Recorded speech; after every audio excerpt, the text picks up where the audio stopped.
Where did the automobile companies that made significant contributions to automotive history begin? Usually, from a carriage house. And that's not a figure of speech. Here's a vivid example.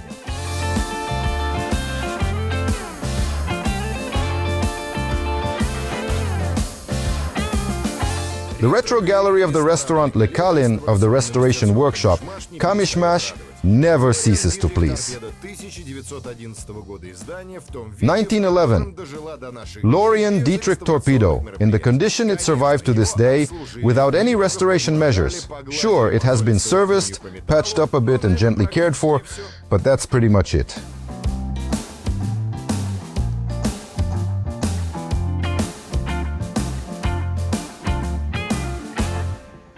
And this look has its own name, barn find. It's like the car has spent long years, decades in a garage or barn and has been preserved in its original condition. The emblem is a cross of Lorraine.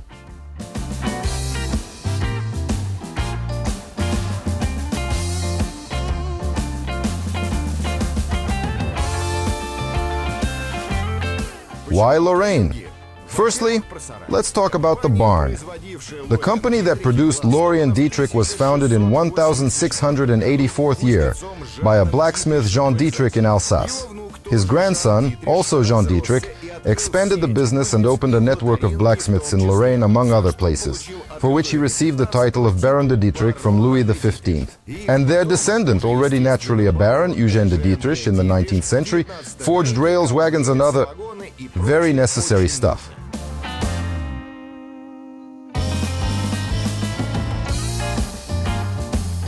(1896) can be considered the beginning of the fashionable direction in automobile production. The first cars were licensed, then they began to install other motors, also licensed. In 1902 year, the company hired Ettore Bugatti, yes, the very same Bugatti. He, in fact, defined the movement and direction of this unique brand, Lorraine Dietrich or Dietrich. It all depends on the pronunciation. As it happens, the big companies absorb the smaller ones. The main factories moved to other cities, and that's how two factories producing Dietrichs emerged, so one could be distinguished from the other. The cross of Lorraine was erected. That was the second reason. Incidentally, the car manufacturing plant was moved to Argenteuil, near Paris, in 1906. I had to tell you that. Most likely, of course, I messed something up in the intricacies of family relations, but the point remains the same. And yes, this car was in high demand back then. And as always, the buyer could choose from a range of bodies. In this case, there were two.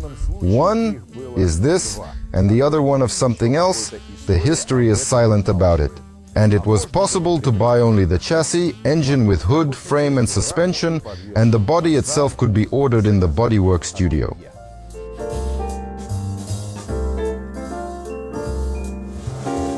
This is, if we can say so, the 999th model car.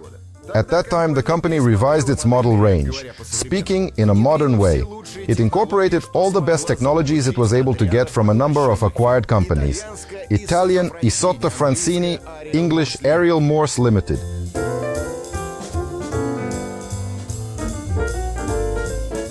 What is the body? The whole construction is primitive yet elegant. The wooden frame, more often beech or ash, is simply covered with tin and painted black. Only it's not the paint, it's carriage lacquer.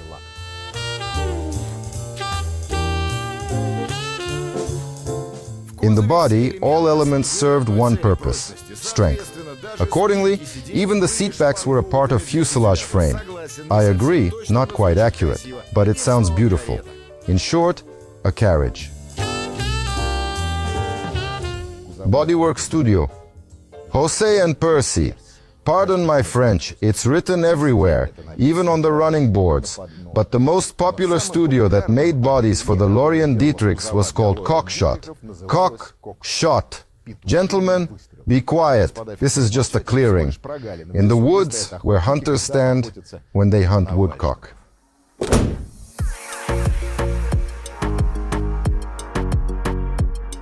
Jose and Percy's bodywork studio didn't become very popular. They built some bodies for even more expensive cars, but it didn't gain much fame. However, the company is still in business today, although Percy seems to have disappeared somewhere, and Jose's studio is successfully engaged in bodywork for modern cars in the city of Montorgis.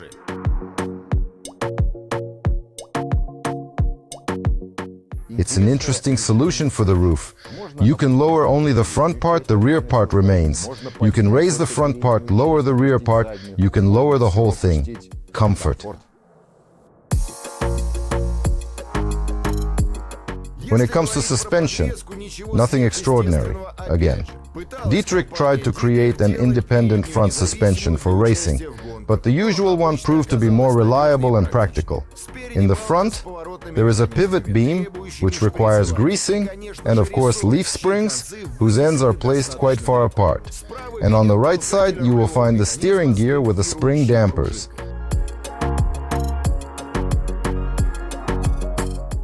Rear-wheel drive. But for Europe, for many years, Lorraine Dietrich produced chain-drive rear wheels. For England, they had a drive shaft. We've got a drive shaft, but that doesn't mean anything. For what is known for sure, there is an elastic clutch at the rear axle reducer. The rear axle is a leaf spring type with traction. The brakes are drum brakes, and only at the rear, which was also quite common for that period. Another characteristic, mechanical braking system. I would like to bring your attention to the wheels. This is, if I may say so, racing tuning. There should be wooden wheels, and these came a few years later. However, they were fitted then, nearly 100 years ago. No trunk, but there are all sorts of secret drawers, including wooden ones, under the seats. They're like little hiding spots. I won't sit on the seats, the leather ones, and I'm not getting in here. I'll explain why later.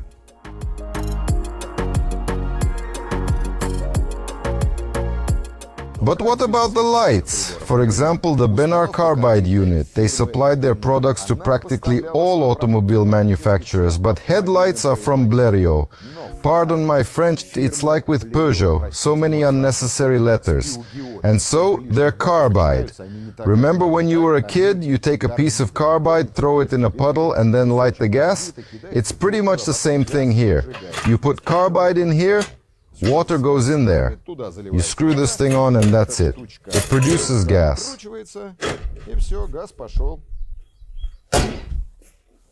Open the glass, use the lighter. Chick.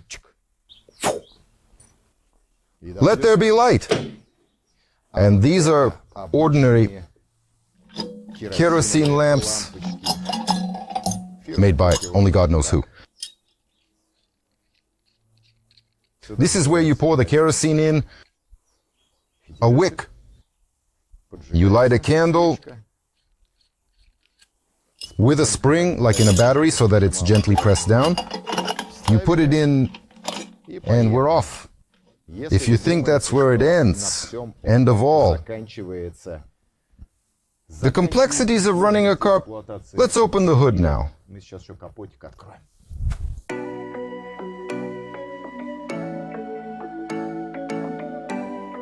Housings of all lighting devices are made of brass and glass. It's glass, no doubt about it.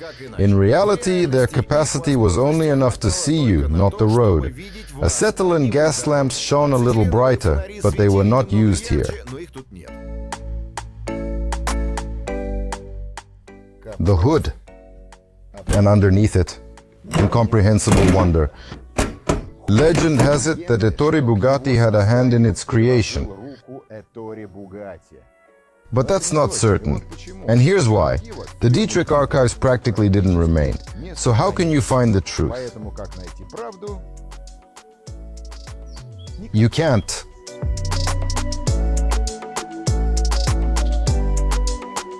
The engine displacement is not the biggest one for those years. 2.2 tenths of a liter with only 12 horsepower. It is four-cylinder with a low-lift camshaft and push rods. There were engines with larger displacement and more power. Again, licensed from the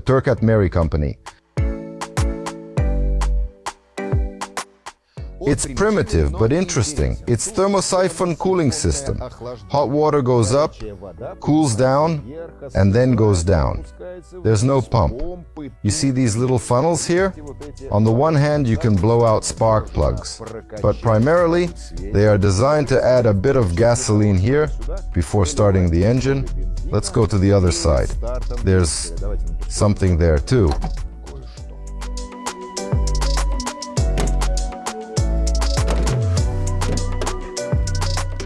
See the flywheel arms?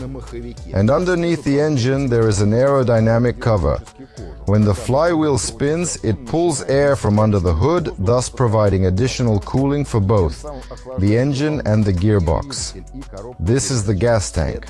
Gasoline is drawn into the carburetor due to vacuum. This is the oil filler tube. And this one over here is also oil filler tube. Now, let's move to the other side. I'm going to explain something else to you. I warned you that there were a number of difficulties in operating this vehicle, and one of them was this. After coming home from a long trip, you had to drain oil from the car. Why? Because this mechanism precisely directs the oil flow to the friction elements. Now, there's no oil pump there, so the oil level is always rising. Therefore, before the next startup, you come up, open these divine caps, fill it with oil, as it is written in the manual, in the operating instructions, and then it's just a matter of technique. By the way, here are spare spark plugs, because they are very often get flooded. And if you pay attention, visually, the head is divided into two parts.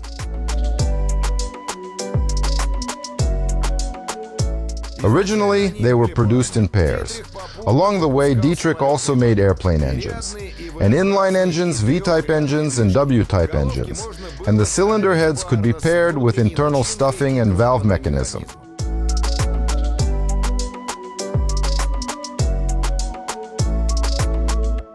Starting the engine is a whole disco party. First, you open the fuel tap, then you add gas by hand.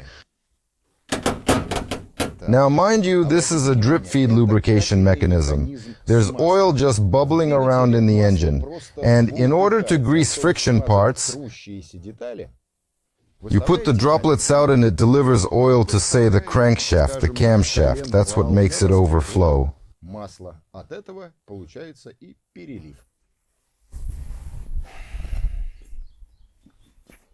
Air carburetor control switch damper adjuster.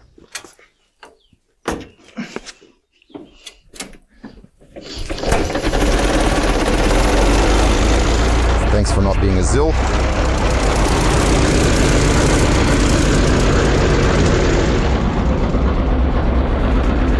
Steering wheel on the right, but I get in the car from the left. And I'm not sitting on the leather seats. They all been replaced. That's why I didn't get in the back. The leather couldn't withstand the centuries. Okay, gas pedal in the middle. 4-speed transmission. Let's go. Oh my God, I missed. Here we go.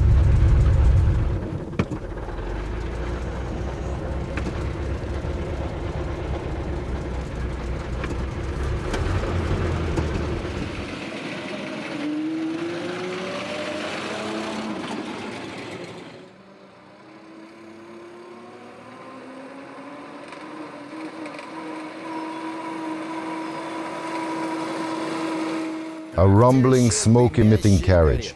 Almost the epitome of technical perfection a century ago. And back then, mind you, the car could be rated on par with Rolls-Royce. It cost around £1,000 sterling, depending on how fancy and extra it was. Small space and not very comfortable. The gear change is right-handed. 4 speeds, but it's impossible to miss. Neither is getting in straight away. You have to wrestle with the wooden steering wheel. It's tough to turn it at low speeds. But, second... No, I better stop. I'll start with the first one. There's one other little problem. The gas pedal. Here is in the middle. Okay? First,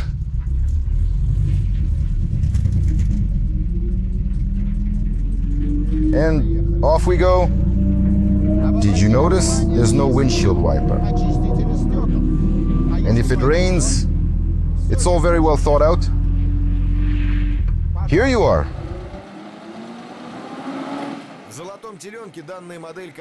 In the movie The Golden Calf, this particular model was not featured, but its predecessor was mentioned in the work. In general, the brand worked very closely with the Russian Empire. Cars were supplied in large quantities. In 1913, the car Lorraine Dietrich won the Moscow-St. Petersburg auto race.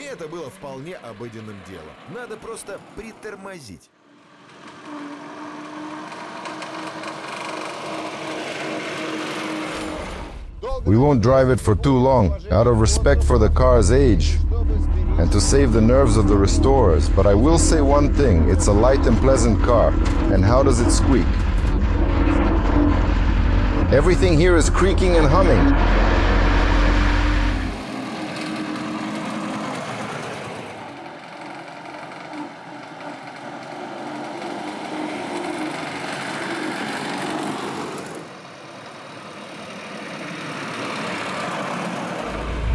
I believe that this car can reach the claimed speed of 85 kilometers per hour. However, to avoid startling the restorers and people nearby because it runs rough and ruthless, we will drive slowly, no hurry at all, and not too far. But one thing I will say, it is a light and well-handling, probably for those times car. That's what the advertising brochures said.